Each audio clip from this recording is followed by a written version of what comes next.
Hello Starlings, it is Starlight out in the evening, and today's video, you would never believe I filmed most of it and then my memory cut out, so I didn't actually have enough phone memory, so I've switched to my iPad. Hi.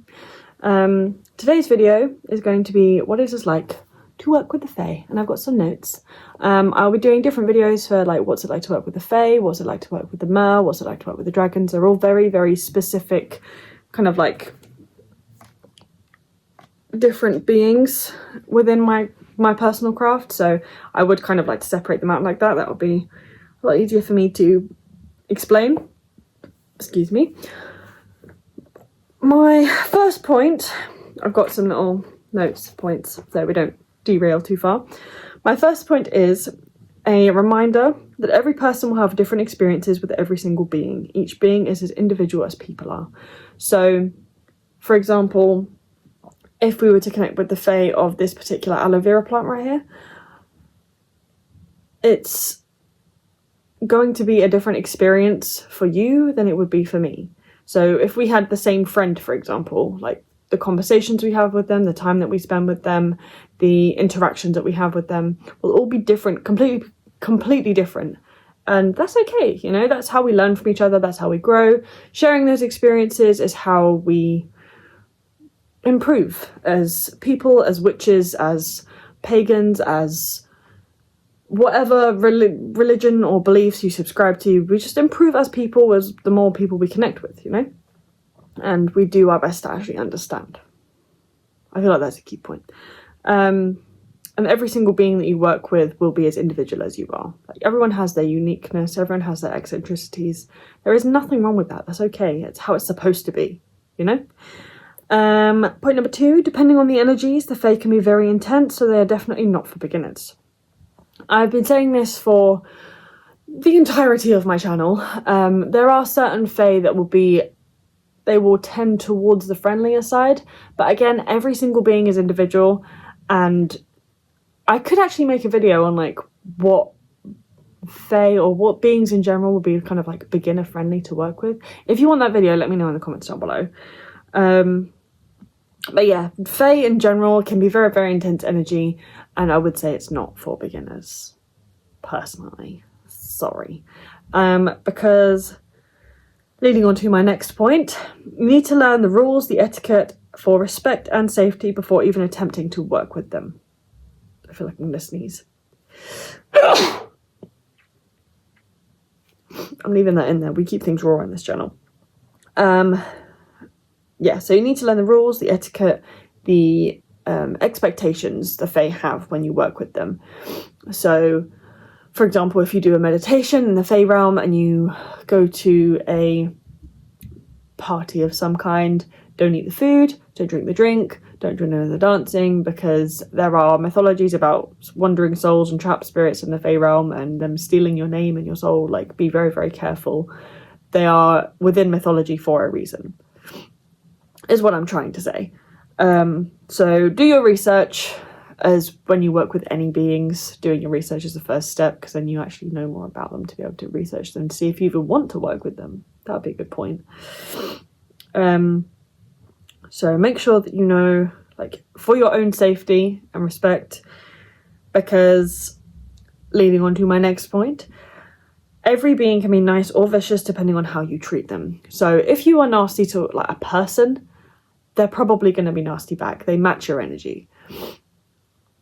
If you are nice to a person, they're probably going to be nice back. They match your energy.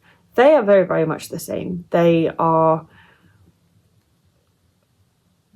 like I said, they're very individual, but at the same time, they have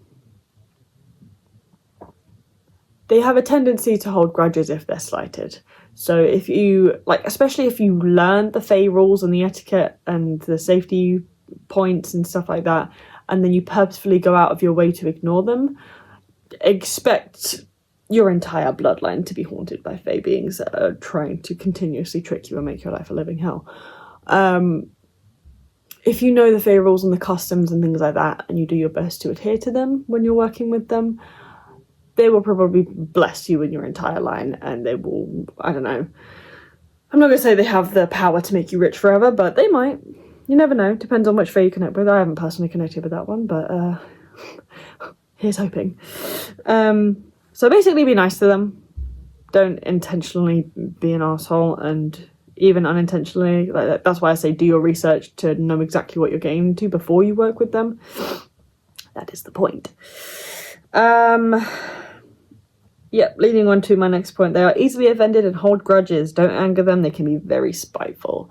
So, like I said, intentionally going against all of their rules and their etiquette and stuff like that will piss them off.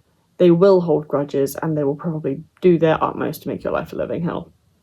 However, they can also be on the opposite side of the schedule. Next point, they can be quite tricksy even when they're in a good mood, so be careful with how you speak. They are very, very word-oriented creatures. There is the myth that the fae can't lie. From what I know in my practice and my experiences, that is quite true, but they are very, very good with wording, so technically they don't lie, but they are able to word it in such a way that it's not how people would understand the truth. I don't know how better to explain it than that. So, say, for example, the truth is, this cardboard is brown. They would be very, very careful with their wording. If they didn't want to say that exact thing, they could say, this material is the colour of the earth. Because brown is part of the earth, soil. But then so is grass, and so is sand, and so are mountains and rocks and rubies and sapphires. So there are many, many ways you can read like it's the colour of the earth. You see what I mean? Wording is important. That's why we're doing a wording etymology videos. That'll be coming very soon for your enjoyment. So yeah, be careful with how you speak, be careful with any wording that you use, especially when it comes to saying like please and thank you and sorry and things like that. They don't take kindly to those words because most of the time when people use them, especially with each other, they are so empty. It's like an empty promise. So if you're going to say, I have gratitude, really think about it. If you're going to use words, I would personally use actions. So this isn't like a how to work with the fae video. This is like what it's been like in my experience working with them. But excuse me. Yeah, this is just,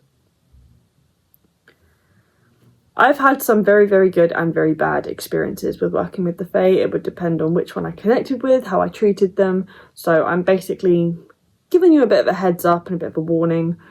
If this is what you want to do, this is the being that you want to work with, make sure you've done your research, make sure that you know what you're getting into, basically.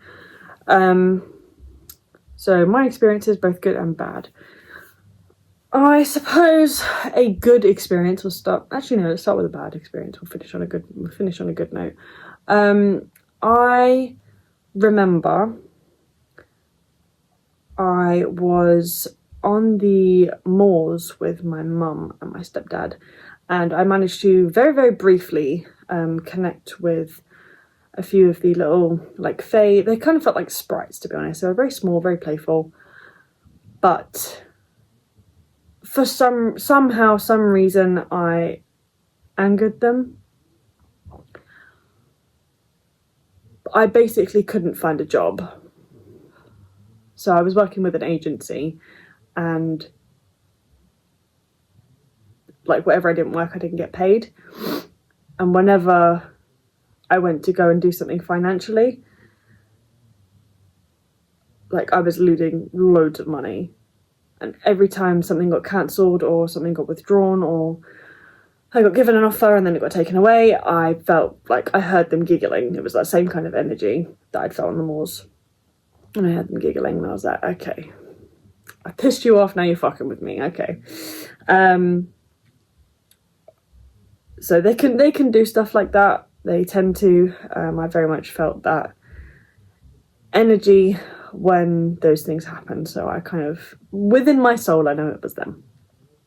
But on the opposite kind of end of the spectrum, whenever I have say, connected with one of my Fae guardians, and I have actually taken the time to do the offerings and talk to them and things like that, I end up feeling more energized and alive and alert and filled with inspiration and passion and ideas. Than they're like muses to me, you know?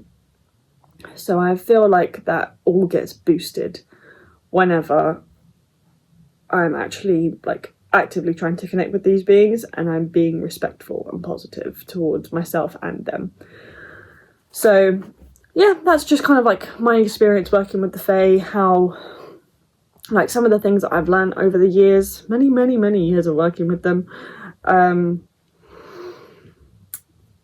But Fae has a very, very loose definition, I feel, which is why I say that I feel like dragons and Fae and like mermaids and stuff, are all very, very different energies to me. And I feel like I connect with them differently in very different ways. And I also feel like I connect with them quite differently than other people would. So I'm trying to end all of my videos with a question. My question for this video is there a being that you consider Fae that others may disagree with? Let's all learn from each other. So that is pretty much it for today's video. If you have any questions or comments, please leave them in the comments down below. But yes, other than that, I do believe that is it for this video. That's on my notes. So be unapologetically you, no shame, and I will see you in the next one. Bye!